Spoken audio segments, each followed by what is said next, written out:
Boa tarde, galera. Aqui quem está falando é o professor Marcelo Rocha em mais uma aulinha de física. Hoje a gente vai falar sobre um tema muito importante, que é o potencial elétrico, o trabalho elétrico e a energia potencial elétrica.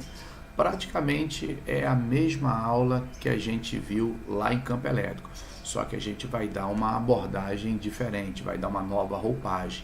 Enquanto lá a gente trabalhava com força e campo, que eram grandezas vetoriais, aqui a gente vai trabalhar com potencial, energia potencial, trabalho, que são grandezas escalares. Então a gente vai dar uma abordagem mais energética, enquanto lá a gente dava uma abordagem mais dinâmica. Galera, e para a gente começar a entrar nesse capítulo, é interessante você fazer uma analogia com o campo gravitacional terrestre, para você entender bem. Então, sempre que a gente for falar de algo voltado para a eletricidade, eu vou procurar fazer esse vínculo aí com o nosso campo gravitacional, beleza? Ótimo. Então vamos lá, para você entender bem como é que funciona. Gente, imagina que você tem aqui uma esfera carregada positivamente, tranquilo? E você tente aproximar dessa esfera uma carguinha pequenininha, também positiva, tá? Então você tem uma esfera eletrizada positivamente e à frente dela você tem uma carguinha também positiva. Claro que poderia ser negativa no exemplo, tá? Só peguei para a gente mostrar bem o que eu quero. Então, peguemos aí uma carguinha positiva. Você sabe que positivo repele positivo. Então, se eu abandonar essa carguinha positiva, é óbvio que espontaneamente ela não vai se aproximar dessa esfera positiva. Mas se eu pegar essa carguinha positiva e levá-la, realizar um trabalho sobre ela, ela se aproximará. Mas quando nós realizamos trabalho sobre um objeto, o que nós fornecemos para ele? Energia. Então, a qualquer posição do espaço em torno dessa esfera, essa carguinha de prova ela vai ter associada a si uma energia potencial elétrica.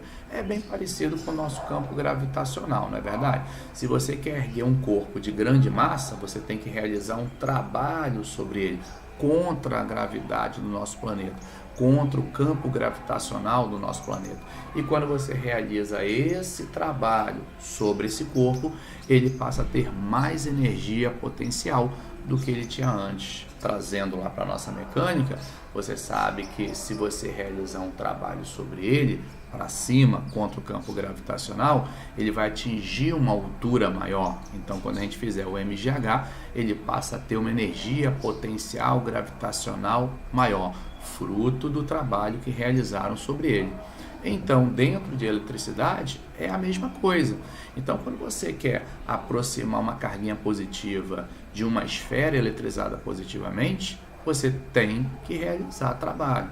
E quando se realiza trabalho sobre uma carga, se dá a ela energia. É por isso que essa esfera enorme, né? Essa esfera eletrizada que eu falei, cria em torno de si um campo. Só que aqui é um campo elétrico.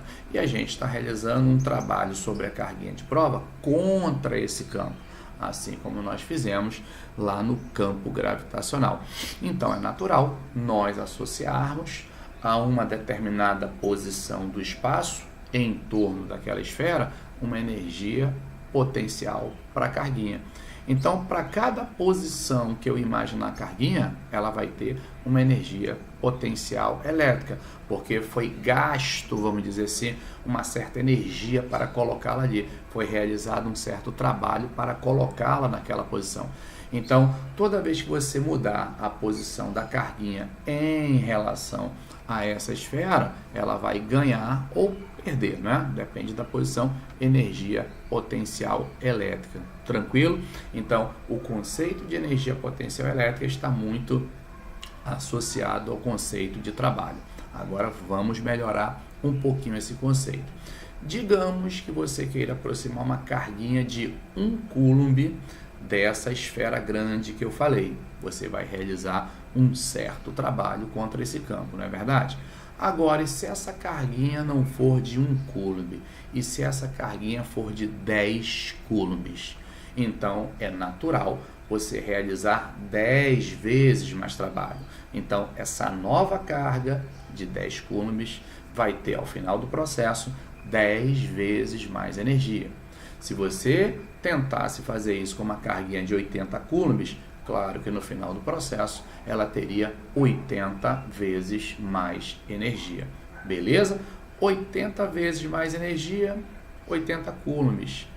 40 vezes mais energia, 40 coulombs. Então, se você aumenta a carga, você aumenta a energia que ela vai ter ao final do processo. Mas a razão entre a energia e a carga, isso vai ser constante para um determinado ponto do espaço. Já pararam para pensar nisso?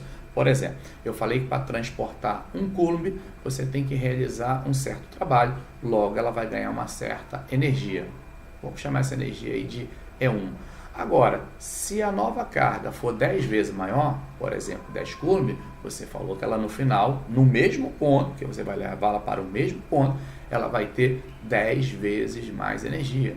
Se você for levar 80 coulombs para aquele mesmo ponto do espaço, ela vai ter 80 vezes mais energia. Então, quando você divide energia pela carga, vai dar sempre um mesmo valor, não é? Se você tem uma carga 10 vezes maior, 10 vezes mais energia, 20 vezes maior, 20 vezes mais energia, 80 vezes maior, 80 vezes mais energia. Então, a razão entre a energia potencial elétrica adquirida pela carga e o valor da carga que foi transportado é uma constante para aquele ponto do espaço. Essa constante, que é a razão entre a energia potencial e a carga, nós chamamos de potencial elétrico daquele ponto. Então, notem, o potencial elétrico é uma grandeza associada a um ponto do espaço. Energia potencial, não. Energia potencial, só uma carga colocada naquele ponto pode ter. Eu não posso associar energia potencial elétrica a um ponto.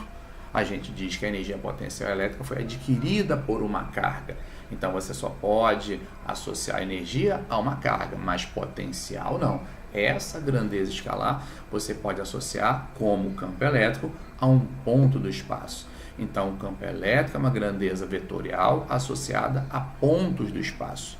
Potencial elétrico é uma grandeza escalar associada também a pontos do espaço. Por isso que aqui embaixo, deixa eu colocar para você e depois eu volto, né? Olha lá qual é a fórmula da energia potencial elétrica adquirida por uma carguinha Qzinho quando colocada num ponto P do espaço. É QV.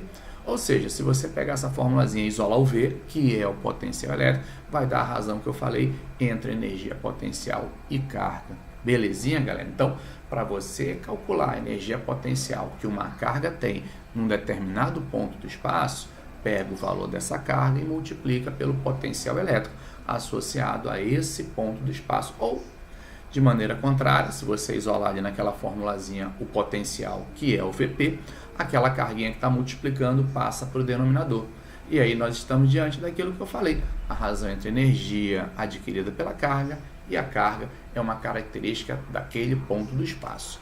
Mas aí você poderia me perguntar, mas professor, como é que a gente calcula essa grandeza escalar chamada potencial elétrico? Tá aí, galera, a formulazinha, não é, do VP é K vezes Q sobre D. Notem, galera, vamos lá devagarzinho. Primeiro, que potencial é uma grandeza escalar. Isso se traduz em certas facilidades na hora da gente resolver alguns exercícios. Se não é grandeza vetorial, não precisamos nos preocupar com direção e sentido, apenas com o valor dessa grandeza. Notem também que, por não ser vetorial, não tem módulo na fórmula. Lá em campo elétrico, como é que era para nós calcularmos o valor do campo? Era K vezes o módulo da carga dividido pela distância ao quadrado. Lá a gente não se preocupava com o valor algébrico daquela carga, se era positivo ou negativo, porque o positivo ou negativo só servia para definir o sentido do campo. Agora o valor, aí era módulo. Aqui em potencial, não, é uma grandeza escalar, então a gente precisa se preocupar com o valor algébrico da carga. O que isso quer dizer, galera? Cargas positivas, quando colocadas nessa fórmula, nos darão potenciais elétricos positivos. Cargas negativas nos darão potencial elétrico negativo. E daqui a pouquinho a gente vai comentar um pouco mais sobre essa historinha de potencial elétrico positivo, potencial elétrico negativo. Porque senão você vai ficar com aquela dúvida, professor, potencial elétrico positivo, tranquilo, mas o que significaria um potencial elétrico negativo?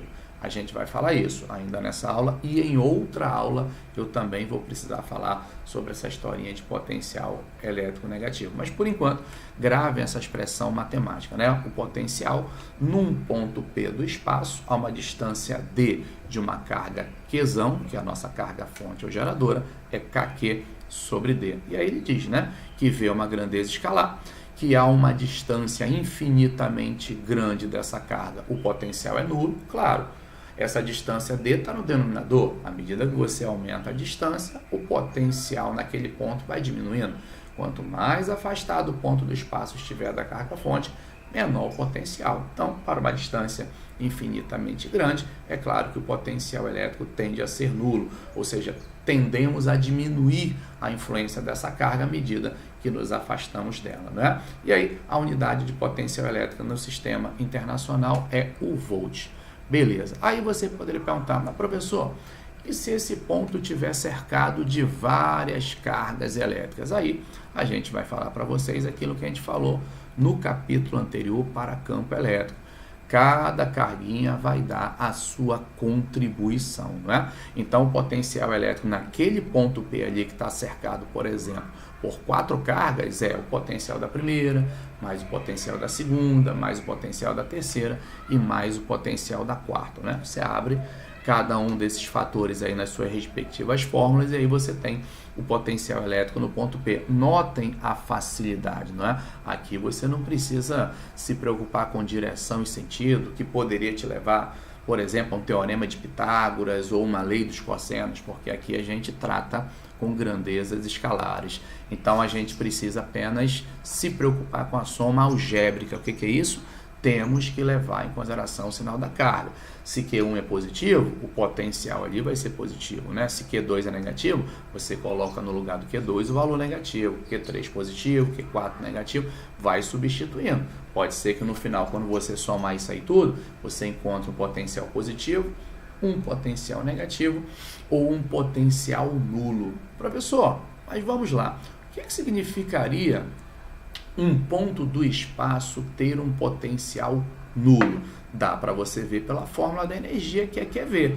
Bota no lugar do V um número zero que você vai conseguir concluir que a energia adquirida pela carga ali colocada vai ser nula.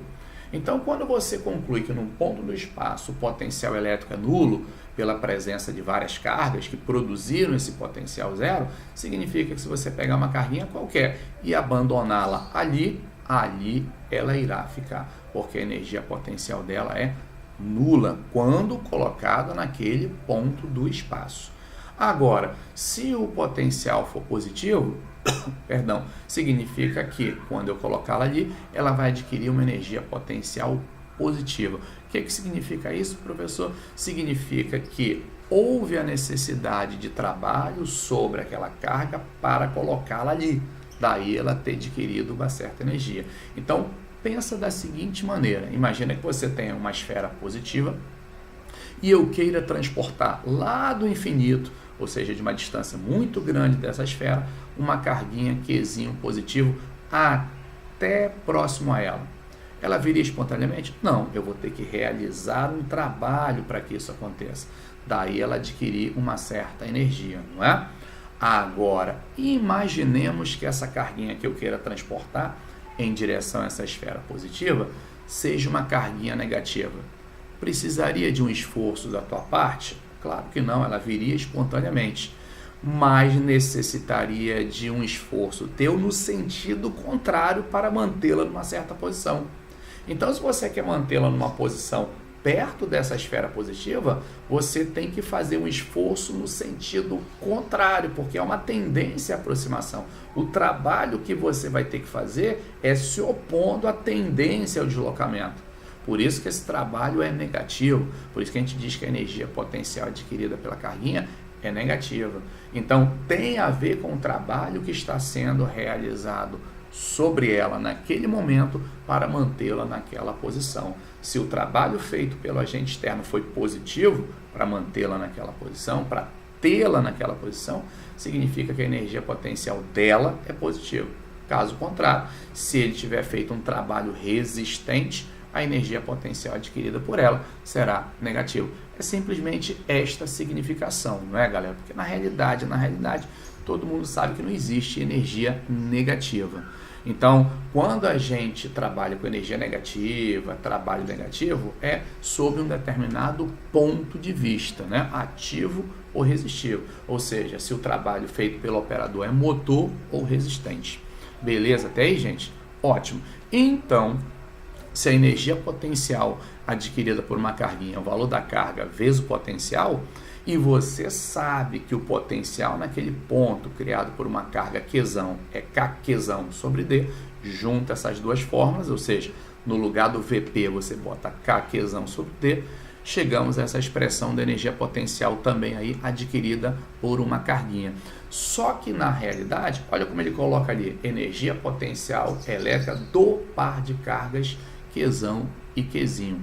Por que ele está falando isso, galera? Porque imagina o seguinte, imagina que você tenha duas cargas positivas, uma perto da outra e ambas estão fixas, você está segurando essas duas cargas. Se você abandonar a carga A ou se você abandonar a carga B, você concorda que por repulsão elas irão se mover? Então, tanto faz você segurar uma, abandonar outra, ou segurar essa e abandonar aquela. É indistinto isso, né?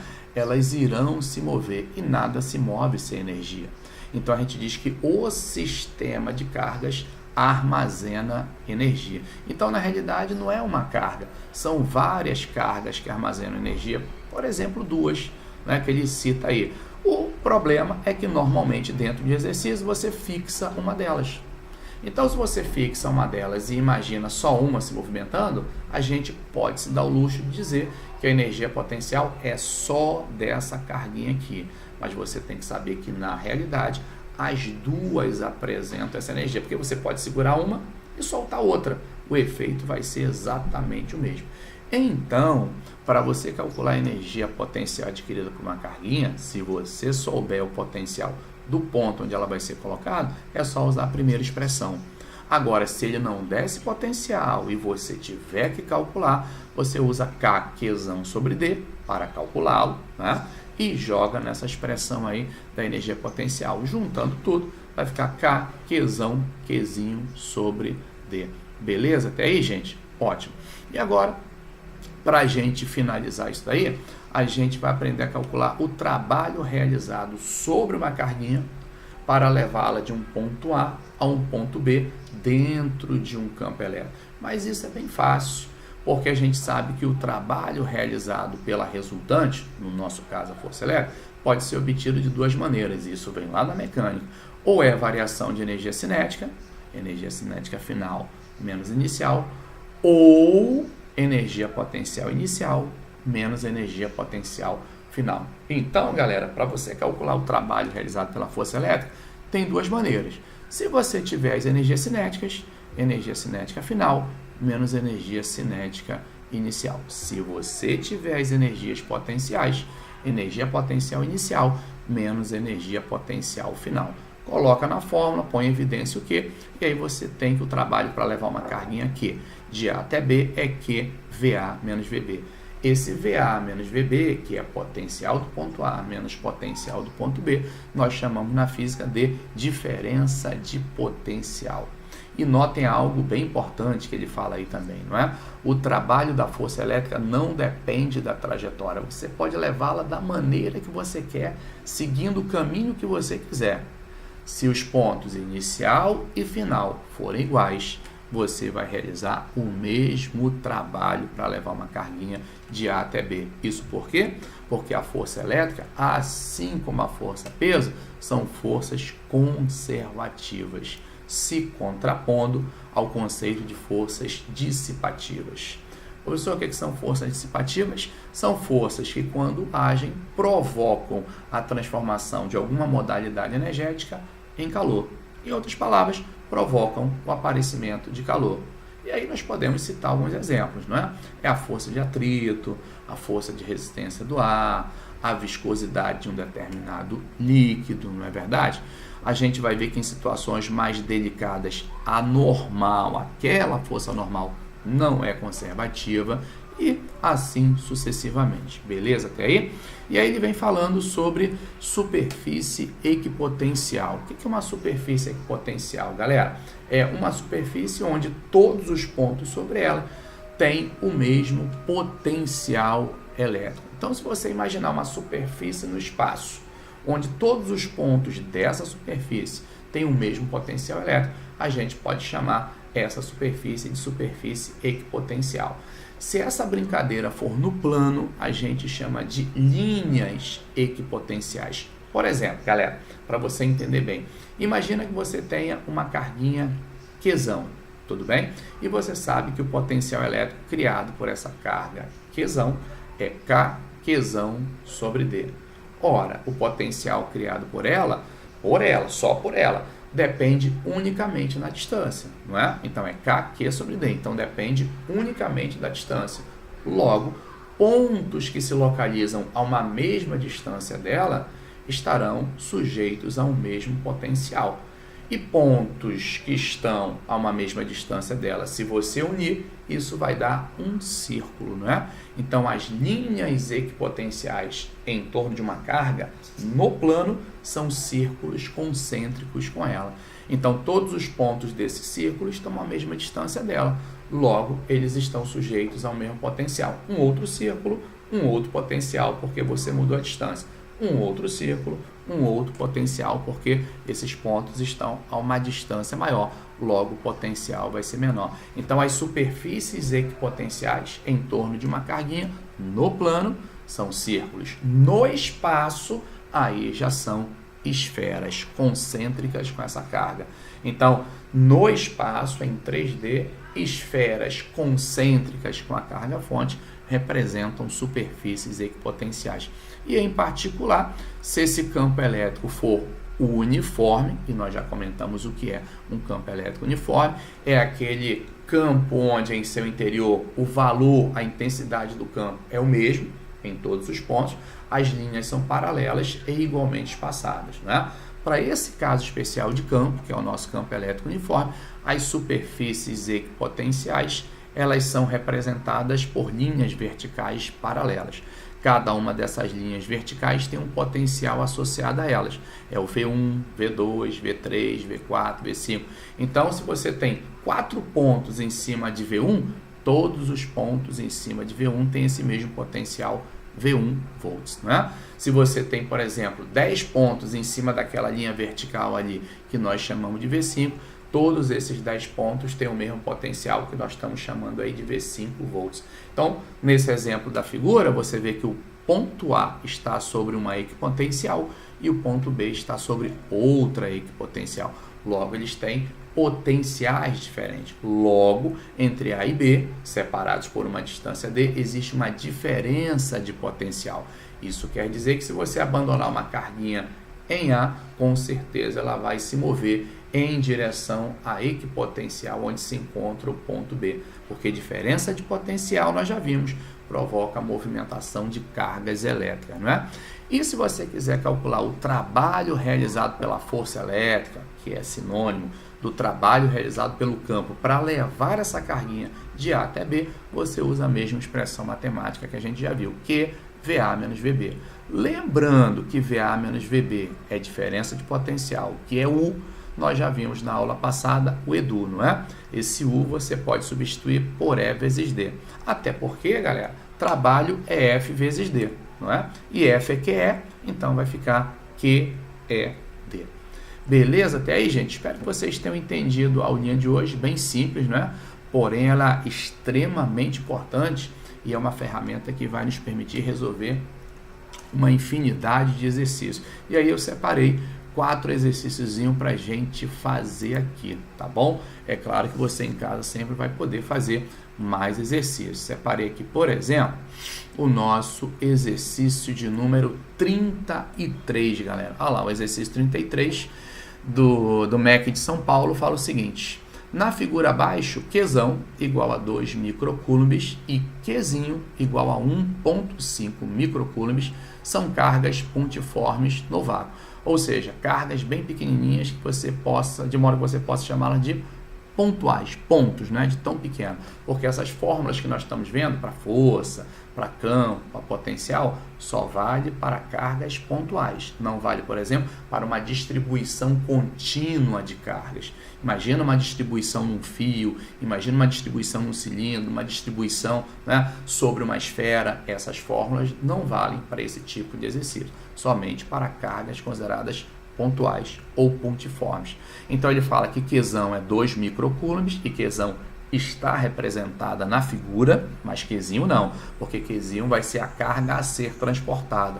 Existe essa nomenclatura dentro da física, né? Q maiúsculo a gente usa para carga fonte ou geradora, Q minúsculo para aquela que vai ser transportada, mas na prática não tem diferença nenhuma, não é? É só uma convenção. São cargas pontiformes no vácuo, onde o K é 9 vezes 10 a nona. O trabalho realizado pela força elétrica ao levar a carga Qzinho do ponto A para o ponto B então é bem simples, né, galera? É só você jogar na fórmula Qzinho, que multiplica VA menos VB. VA é o potencial elétrico do ponto A e VB é o potencial elétrico do ponto B. Mas, professor, ele não deu os potenciais elétricos dos pontos A e B, mas a gente sabe que quem vai criar esses potenciais é a carga Qzão. E nós sabemos a fórmula do potencial elétrico criado por uma carga Qzão a uma distância d dela, K Qzão sobre D. Então, para eu calcular o potencial do ponto A, eu vou fazer K, o valor de Qzão, sobre a distância do ponto A até Qzão, em metros. Para eu calcular o potencial do ponto B, K Qzão sobre a distância do ponto B até a carga Qzão, em metros. Calculado VA e VB, jogo na fórmula do trabalho. E foi mais ou menos o que ele deve ter feito aqui na nossa resolução. Ó. Potencial elétrico gerado por Q, pela carga aqui em Qzinho, não é isso? E em B. Aí ele fala aí, ó. Então ele calculou o potencial tanto do ponto A quanto do ponto B. Ó. KQ sobre D, KQ sobre D. Encontrou o potencial do ponto A como 18 vezes 10 a 9, o potencial do ponto B como 2 vezes 10 a 9. Calculou o trabalho, ó, tá vendo aqui, ó, Qzinho VA menos VB, substituiu Qzinho como 1,5, VA como 18 vezes 10 a nona, né? Eita, galera, aqui ele trocou tudo, aqui foi erro de gabarito, né? Pelo jeito aqui, com certeza, foi erro de gabarito. Mas a essência da questão tá aí. Então, você calcula VA, calcula VB e faz Q, VA menos VB. Prometo que eu vou olhar melhor esses gabaritos, né? Com certeza esse gabaritozinho aqui tá diferente, né? Porque não dá 10 a nona ali, a não ser que... ele errou mesmo. Então, quando ele transpôs aqui, ó, 18 vezes 10 a nona para cá, virou 10 a quinta. E 2 vezes 10 a nona, 2 vezes 10 a menos 5. Você já sabe que é só substituir. E a unidade de trabalho não é F de Faraday, é Joule. Foi até aí? Entenderam a essência da questão? Beleza, vamos lá para a nossa questão 35 e rezar para que não tenhamos errinho de gabarito. Olha o que ele fala aí na 35, galera. Um próton penetra com energia cinética de 2,4 vezes 10 a menos 16 Joule em uma região extensa de campo elétrico uniforme de intensidade 3 vezes 10 a 4. Então, deu a energia cinética com que ele entra nessa região. O que já nos leva àquela formulazinha que eu comentei. Trabalho resultante igual a variação de energia cinética, né? Vamos ver se a gente caminha por aí. A trajetória descrita é retilínea, com a partícula invertendo o sentido do movimento após percorrer uma distância d. Ora, com certeza a força elétrica que passou a atuar sobre ela foi retardadora, não é? Sentido contrário ao movimento, o que fez com que ela parasse. Porque ele fala aí, ó, inverteu o sentido do movimento após percorrer essa distância d. Então ela chegou com uma certa energia e ao parar, a energia cinética dela era zero, porque não tem velocidade. Então ele tem uma energia cinética inicial, mas a energia cinética final dele é zero. Beleza? Qual é o valor de D? Sabendo que o próton se moveu no vácuo e deu a carga do próton. E aí usamos, galera, o teorema da energia cinética que eu comentei lá atrás, né? Trabalho realizado pela resultante, e no nosso caso aí, como só atua força elétrica, ela é a resultante, isso vai ser igual à energia cinética final menos a inicial, ou seja, o ganho de energia cinética. Então, todo o trabalho realizado pela força elétrica sobre a carga aparece na forma de ganho de energia cinética. Essa é a essência do teorema da energia cinética. Aí você faz, né? Trabalho com a variação de energia cinética. Como você sabe que trabalho é Q vezes U e U é E vezes D, voltamos para aquela nossa formulazinha lá de trás, né? Q vezes E vezes D é o CAD, né? Que vale só para campo elétrico uniforme, vai ser igual a energia cinética final menos energia cinética inicial. Fazendo essa continha aí, você vai encontrar 0,05 metros ou 5 centímetros. Beleza, galera? Separei um outro aqui, que é o exercício de número 40, galera. Deixa eu tirar isso aqui e botar para cá. Olha lá o nosso exercício. Opa! Foi lá pro início, foi mal, galera. Cliquei ali sem querer. Exercício de número 40. Tá aqui. O exercício 40 fala assim, ó. Na figura a seguir estão representadas algumas linhas de força do campo criado pela carga Qzinho. Os pontos A, B, C e D estão sobre circunferências centradas na carga. Galera, então essas linhas vermelhas, essas setinhas vermelhas que você está vendo aí, são as linhas de campo. Como estão saindo da carga, pela convenção que nós falamos na aula anterior, essa carguinha Qzinho com certeza uma carga positiva. E esses círculos pontilhados que você está vendo aí em torno da carga são aquelas linhas equipotenciais que a gente falou, não é? Todos os pontos sobre um mesmo círculo estão submetidos ou têm o mesmo potencial elétrico, tranquilo? Em volts.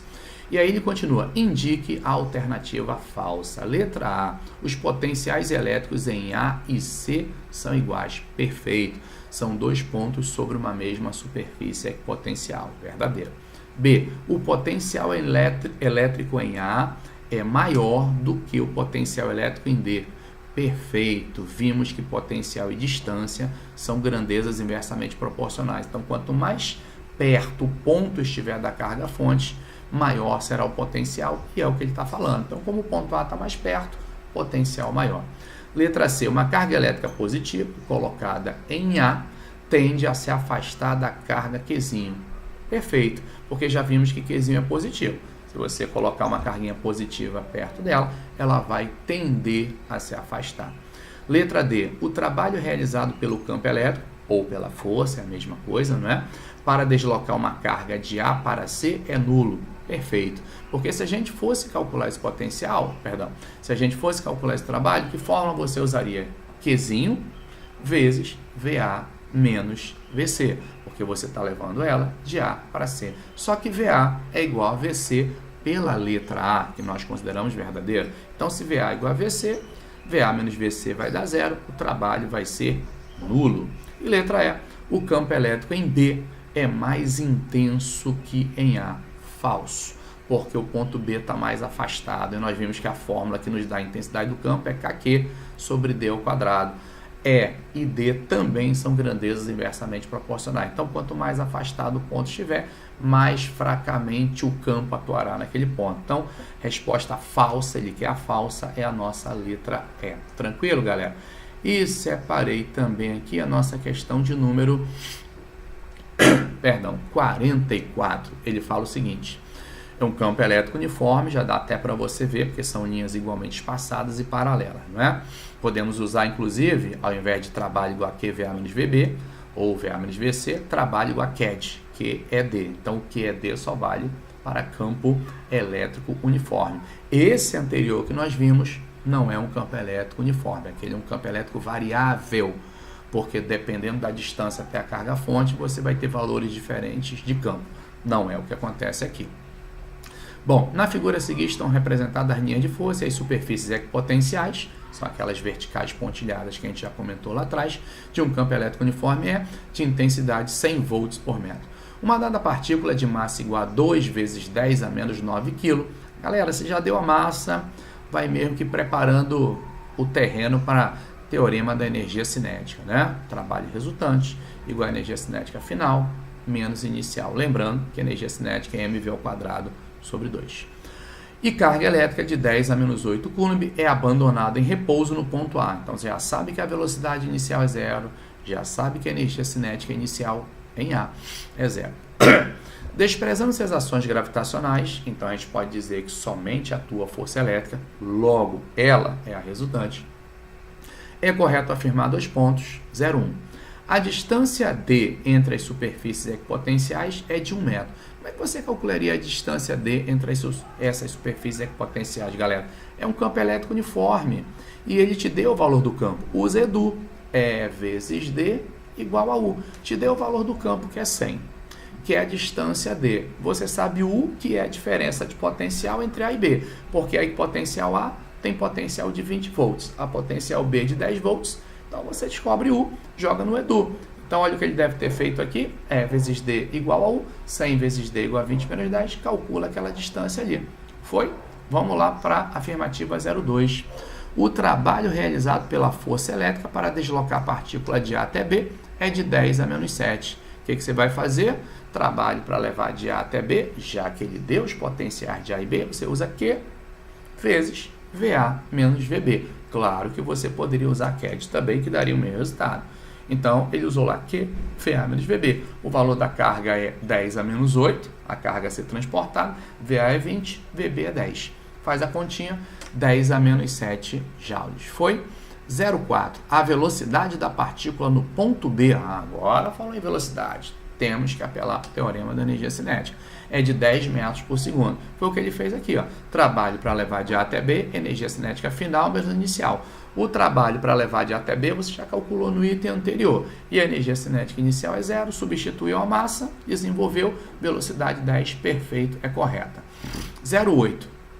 A soma da energia potencial com a energia cinética da partícula mantém-se constante durante seu deslocamento do ponto A ao ponto B. Tem 2 maneiras de você fazer isso, galera. Como nós sabemos que a força elétrica é conservativa, claro que essa daí é verdadeira. Não atuam forças dissipativas. Essa é a primeira maneira. A segunda maneira é você calcular a cinética mais potencial dele em A, calcular a cinética mais a potencial dele em B e verificar que são iguais. Que deve ter sido o que ele fez. Olha o que ele fez. Calculou a cinética mais a potencial em A, calculou a cinética mais a potencial em B e concluiu que são iguais.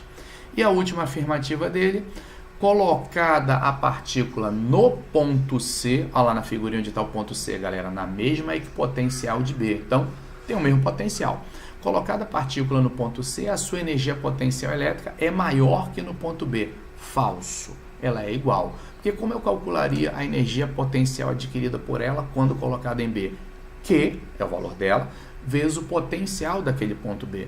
Mas o potencial do ponto B é igual ao potencial do ponto C. Então, ela vai adquirir a mesma energia. Tanto faz ser colocada em B quanto em C, como em qualquer ponto dessa equipotencial que liga B a C. Então, a energia potencial delas deve ser igual. Olha o que ele fala aqui, incorreto, porque esses potenciais são iguais. Beleza, galera? Espero que vocês tenham entendido bem o conceito de potencial elétrico, como grandeza escalar, o conceito de energia potencial elétrica e o trabalho realizado pela força elétrica para deslocar uma carguinha. Tudo bem? Numa outra aula a gente vai falar sobre condutores esféricos em equilíbrio eletrostático. A gente vai aprender a calcular o potencial dentro de uma esfera em equilíbrio, fora dela, o campo elétrico dentro dela, fora dela, etc. Assunto também importantíssimo, porque ele vai dar aquele gás para a gente chegar junto em capacitores. Beleza, galera? Fiquem com Deus, um beijo no coração e fui!